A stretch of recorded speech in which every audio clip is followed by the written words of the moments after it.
Hello बच्चों। आज के साइंस लेसन में हम लोग पढ़ने वाले हैं living and non living things के बारे में। सजीव और निर्जीव चीजें तो ये क्या होते हैं। तो we have learned about living and non living things in the previous classes, right. आपने पिछली क्लासेस में भी जो है लिविंग और नॉन लिविंग थिंग्स के बारे में पढ़ा है। Animals, plants, flowers and insects are all living things, right. जानवर, पौधे, फूल, कीड़े मकोड़े सब लिविंग थिंग्स हैं। Living things have certain characteristic features which show that they have life in them. Living things में जो है कुछ ऐसे गुण होते हैं जो कि दिखाते हैं कि उनमें जीवन या लाइफ मौजूद है। Anything that has no life is called a non living thing. कोई भी ऐसी चीज जिसमें कि जीवन नहीं है, जिसमें कि लाइफ नहीं है, वो नॉन लिविंग थिंग है। Like car, chairs, tables and books are examples of non living things, है ना। ये सब जो है नॉन लिविंग थिंग्स के एग्जाम्पल्स हैं। Some things such as the sun, wind, water, soil, mountain, plants and animals occur in nature. कुछ चीजें जैसे कि सूरज, हवा, पानी, सॉइल, मिट्टी, पहाड़, पौधे और जानवर, ये सब प्रकृति में पाए जाते हैं, यानी कि ये सब प्रकृति के द्वारा ही बने हैं। They are called natural things. ये क्या कहलाते हैं? Natural things. वो चीजें जो कि नेचर में बने हैं, जो नेचर में पाए जाते हैं। Some things such as bridges, buildings, roads, television and so on are called human made things. कुछ चीजें जैसे कि पुल, ब्रिजेस, बिल्डिंग्स, रोड, टेलीविजन, ये सब ह्यूमन मेड थिंग्स कहलाते हैं, यानी कि मानव के द्वारा बनाई हुई चीजें। They are not available in nature and are made by human beings. ये चीजें नेचर में नहीं मिलती हैं, ये इंसानों के द्वारा बनाई हुई हैं। तो बच्चों, नेचुरल थिंग्स जो हैं वो लिविंग या नॉन लिविंग हो सकते हैं, जबकि ह्यूमन मेड थिंग्स जो हैं ये हमेशा नॉन लिविंग ही होंगे। चलिए, ये तो हमने जाना कि लिविंग थिंग्स और नॉन लिविंग थिंग्स, ये तो हमने इनके एग्जांपल्स तो जान लिए, लेकिन हमने जिन कैरेक्टरिस्टिक्स की बात की थी, जिसके आधार पर हम बता सकते हैं कि कोई चीज लिविंग है या नॉन लिविंग है, अब उसके बारे में बात करते हैं हम। Characteristics of living things. अब इससे पहले कि हम इस चैप्टर को पढ़े, let's watch this video and learn about living things.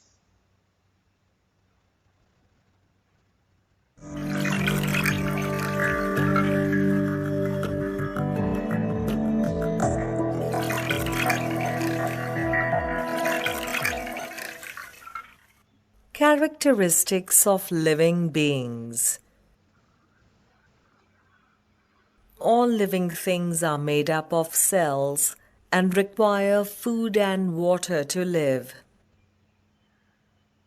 Animals depend on other animals or plants for food, while plants make their own food.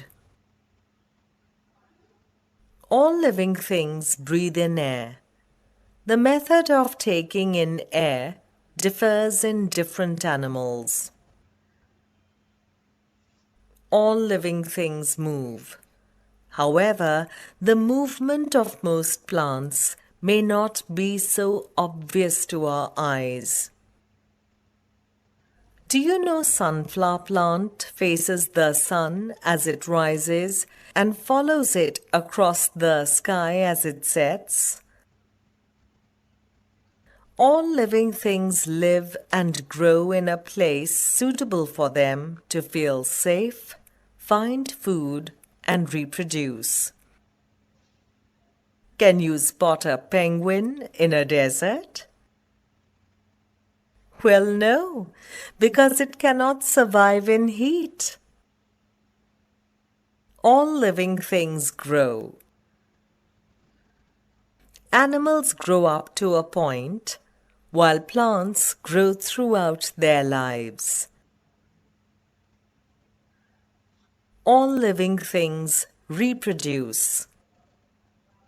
Some animals lay eggs, while some give birth to young ones. and most plants reproduce through seeds. Every living thing has certain mechanism to eliminate waste from their bodies. Oxygen is actually a waste product given out by the plants. Respond to stimuli is also one characteristic of living things.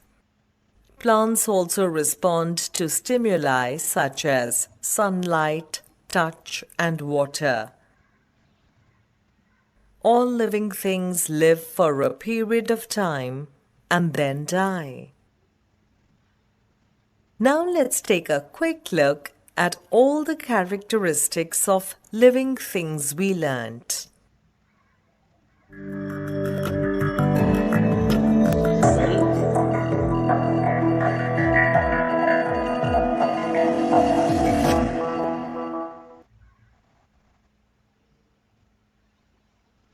So well students, आप लोगों ने जो है अब एक जो living things के जो भी कैरेक्टरिस्टिक्स हैं उनको आपने इस वीडियो के हेल्प से भी जो है देख लिया होगा. Now we are going to talk about all these characteristics one by one. But before that, let's answer these questions. The leaves of this plant close when they are touched. Plants give out this gas as a waste product. Let's check our answers. Correct. Okay, so now let's start with the chapter. तो living things का पहला characteristic क्या है? तो living things move. Living things जो है वो खुद से मूव करते हैं. Living things can move on their own. Living things जो है वो खुद से मूव कर सकते हैं. They need to move. अब वो मूव क्यों करेंगे? They need to move in order to find food and water, find shelter, escape from their enemies and harsh weather conditions. तो लिविंग थिंग्स मूव करते हैं फूड और वाटर खोजने के लिए, शेल्टर खोजने के लिए, शेल्टर जहां पर कि वो आश्रय ले सके, और वो जो है मूव करते हैं अपने दुश्मनों से बच के भागने के लिए, या फिर जो हार्श वेदर कंडीशंस होते हैं लाइक स्टॉर्म, रेन एटसेट्रा, उनसे भी बचने के लिए. Now animals move in different ways. Animals अलग अलग तरीकों से मूव करते हैं. Most birds fly. ज्यादातर बर्ड्स जो हैं वो उड़ते हैं. लाइक कीवी, एमू, ऑस्ट्रिच, ये सब उड़ नहीं सकते लेकिन ये बहुत तेज दौड़ सकते हैं, राइट. इंसेक्ट्स क्रॉल और फ्लाई. इंसेक्ट्स जो होते हैं वो रेंगते हैं या फिर उड़ते हैं. Monkeys swing from tree to tree. बंदर जो है वो एक पेड़ से दूसरे पेड़ पर कूदते रहते हैं. Most land animals walk or run. ज्यादातर जो जमीन पर रहने वाले जानवर हैं वो चलते हैं या दौड़ते हैं. Animals that live in water such as fish and turtles swim. जानवर जो कि पानी में रहते हैं जैसे कि मछली और टर्टल्स, वो तैरते हैं.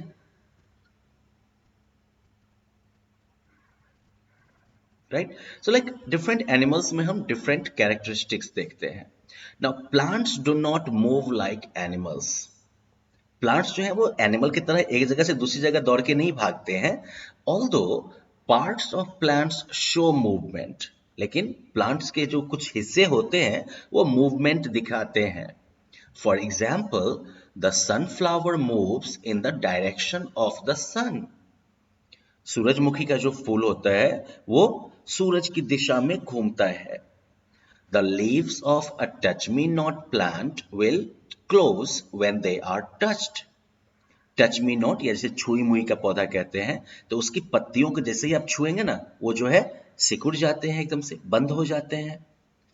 इसके अलावा आप ये भी देख सकते हैं कि प्लांट्स हमेशा जो है सनलाइट की डायरेक्शन में ग्रो करते हैं, या प्लांट का रूट जो होता है वो हमेशा जमीन में नीचे की तरफ जाता है, और जिधर वाटर अवेलेबल होगा ज्यादा उधर ही वो रूट जो है वो ग्रो करता है.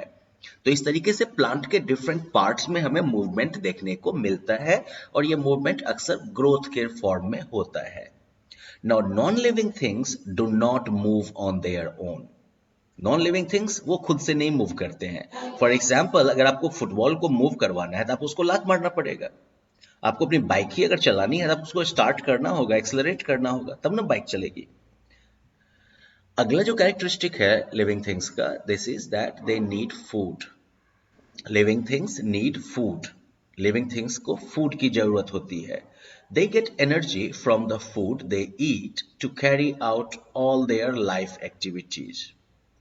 उन्हें जो है फूड से एनर्जी मिलती है जो कि उनके सभी लाइफ एक्टिविटीज के लिए जो है जरूरी है।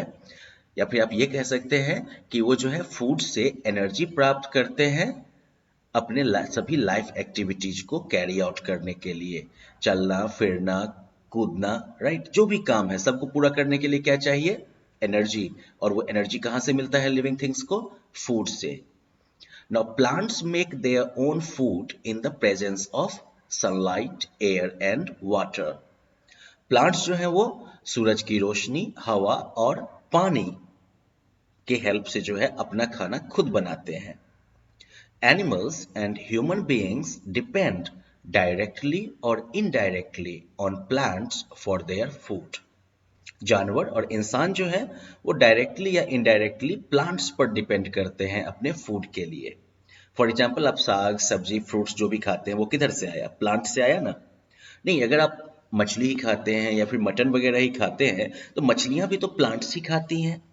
या फिर बकरी वगैरह भी जो है वो भी तो प्लांट्स को ही खाते हैं ना। तो इस तरीके से डायरेक्टली या इनडायरेक्टली सभी एनिमल और ह्यूमन बीइंग्स जो है वो प्लांट पर ही डिपेंड करते हैं फूड के लिए। प्लांट ओरिजिनल जो है प्रोड्यूसर है। There are some living things that look like plants. कुछ लिविंग थिंग्स हैं जो कि प्लांट्स की तरह देखने में लगते हैं, लेकिन वो है नहीं।